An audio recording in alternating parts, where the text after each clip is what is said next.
What's going on, Jerome's? It is mock draft season, and we're taking a look at PFF Sam Munson, the Irishman, his mock draft, where it's a little crazy. Where I love mock drafts that aren't afraid to have a different opinion than the herd. So there are a lot of names and faces that are lower than you would think. A lot of them that are higher than you would think. A very interesting quarterback one. The Vikings go an interesting direction at pick 12.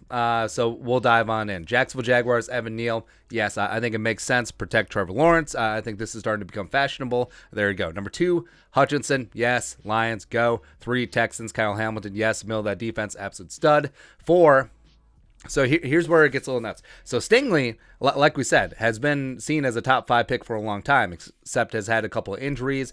But I think if the Jets, Rob Salah wants a true cornerback one, him, Sauce Gardner, Alam, Booth. I mean, there's a lot of options here, but betting on the upside, betting on the potential of Stingley, if he can bring back the love and feeling from 2019, makes a lot of sense. 5, Giants. Where Giants need help everywhere, and maybe they go quarterback with one of their first-round picks. New GM Joe Shane, maybe he wants to get Brian Daboll, his own Josh Allen, or does he think that he could fix Daniel Jones? I don't know. But given getting Thibodeau at this spot, even though he needs a lot of polish, even though his 2021 season was sort of injury-marred and whatever, getting a pass rusher for Patrick Graham, who's going to stay on as DC, get it going. 6. So here's where they could go quarterback, but taking Charles Cross, the second tackle, off the board.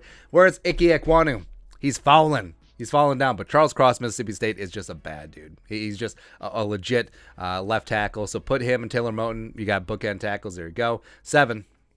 Giants taking Tyler Linderbaum. So they get their pass rusher in Thibodeau, and now they get their interior offensive lineman in Tyler Linderbaum. Where, I mean, you could go Ike Ekwonu in this spot. Maybe you play him at right tackle opposite of Andrew Thomas, who really looked like he stepped up last year. But yeah, solidifying the interior offensive line, where 7 is super high for a center, but he's the best interior offensive lineman in this class. So getting Linderbaum does make sense.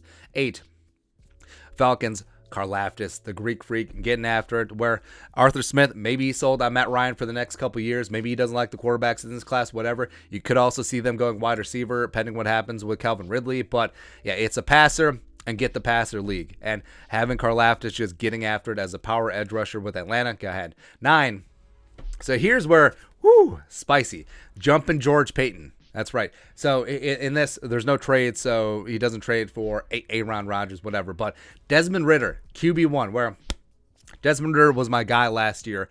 And if he had declared last season, I think that he would have gone in the Kyle Trask, Davis Mills, Kellen Mond area. I would have loved Desmond Ridder. I just think that this year, even though since he went to the playoff, I don't think that he really ascended in terms of his draft stock. But he's got a live arm. He's a great leader. He's got great mobility as well. So the Broncos see this. The Broncos see this as hey, maybe he can be our version of Josh Allen. And wow. But I mean, Ridder, QB1, I wouldn't bet on it. I think during the process, I think you could see a guy like Malik Willis or Kenny Pickett really rise up. Maybe Sam Howell, maybe Matt Corral. I mean, there are a lot of options at QB, but I mean, Desmond, hell, I was hoping that he would fall to the second round where the Vikings are just chilling. But I mean, QB1, let's go. 10. Jets with their second pick. So taking Garrett Wilson, G-Dub from The Ohio State University. So you have a slot machine to work with Zach Wilson, to work with Elijah Moore. I mean, it makes a lot of sense. Corey Davis makes a lot of sense with the Jets. 11, Washington football team. Now, they could go quarterback here. And if Kenny Pickett gets to Washington, keeping him over there does make a lot of sense. But Sauce Gardner. I mean, Sauce Gardner is legit. This is a great cornerback class. A little bit surprised that only one cornerback went in the top 10. But here we are. 12. So here's where the Vikings where it gets interesting. The Vikings take Nakobe Dean, linebacker out of Georgia. A little bit undersized. He's not going to test out of the gym, but he is an absolute leader. He's an absolute stud, just a playmaker on that Georgia defense, national title winners. Now, Anthony DeBar needs a replacement. And I like Blake Lynch, but Nakobe Dean is a stud. And Eric Kendricks, God love him, but he can't play forever either. And this is what he wrote. The Vikings are entering a new era after GM Rick Spielman and head coach Mike Zimmer were both fired following the 2021 season. The once great defense has eroded in recent years and could use a real injection of youth and athleticism. Dean ticks those boxes and could be the slot next to Eric Kendricks and form a formidable linebacker duo in a league that's struggling for linebacker play. Kendricks would also smooth Dean's transition, allowing the Vikings to limit what's asked of him initially. So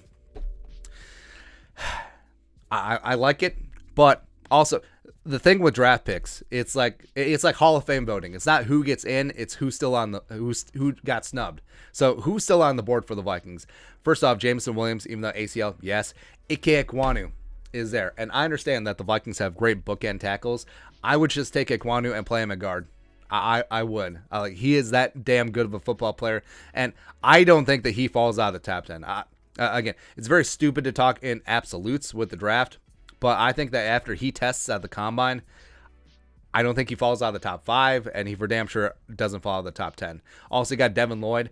Given my choice between Lloyd and Dean, I will give the slight edge to Lloyd just because of the size and the length and the physicality. I mean, not that Nakobe Dean is a pushover either. I mean, but it is a choose your flavor type of linebacker situation. Or, David Ojabo's there too. Man. But interesting spot. But yeah, if the Vikings get a rock solid leader there at 12. But also Kenny Pickett's on board. The Vikings have their choice of quarterbacks beside Desmond Ridder. And it could be Malik Willis, even though 12 seems a little bit rich. It could be Kenny Pickett. If his hand size works out. Kenny Pickett, the Joe Burrow parallels are certainly there, even though stylistically it's not one for one. But, the swagger, just getting it done. I would be really tempted to take Kenny Pickett at 12. I would. Browns, Jameson Williams. Oh, yeah, try and find another wide receiver see if Baker works out. Or is this going to be Kirk Cousins? Well, if this is Kirk Cousins, then the Vikings have number 13 overall. So then maybe we can take Kenny Pickett. Ravens, Ike Ekwonu. How does this happen? How do the Ravens just always back into premier talent? So you put Ike at right tackle opposite of Ronnie Stanley, and you're good to go. Devin Lloyd for the Eagles, the first of 3 picks for Philly. So they get Devin Lloyd, Ojabo, as well as they take Drake London. Wow, that's a hell of a draft for the Eagles, man. It's gross. 17 Chargers, Trent McDuffie, Washington, cornerback. The Washington cornerbacks are really starting to push up. Now, you could see the Chargers taking some offensive line help here, maybe like a Kenyon Green, just trying to really solidify. Oh, or maybe, name escapes me. Anyways, just really building a bully offensive line in front of Justin Herbert. I think that would make a lot of sense. Saints 18, yeah, this is a no-brainer. Where they have their choice of quarterbacks except for Desmond Ridder, but taking Sam Howell. Sam Howell, he does remind you a little bit of Drew Brees. Just a little bit. Sure. Better athleticism, for sure. 19, Eagles, Drake London. Just a big body, go up and get a power forward. So you have Drake London as well as maybe Jalen Reagor does something. I don't know. As well as Devontae Smith, who's emerging as a stud. That's a nice trio of wide receivers for Jalen Hurts. 20, yeah, Steelers taking a quarterback at the spot. This is a no-brainer. I don't believe in Haskins. I don't believe in Mason Rudolph. Go ahead. Patriots, Andrew Booth Jr. So they already lost Gilmore. They could lose J.C. Jackson unless they pay him big time. But, yeah, recycling those cornerbacks makes sense. 22, Chris Olave. Yeah, they need playmaker speed on the outside after the whole Henry Ruggs thing. But, yeah, Josh McDaniels getting himself a playmaker. Olave, stud, like it. The Cardinals taking Kenyon Green. Yeah, protection in front of Kyler. Yeah, got to do it. The Cowboys taking McCreary, Auburn. So putting him opposite of Trevon Diggs. Bama, Auburn, Iron Bowl, cornerbacks. Love it, man. Bills taking Kair Elam, where I like Elam. He's got that length of putting him next to Tre'Davious White long term. Wow.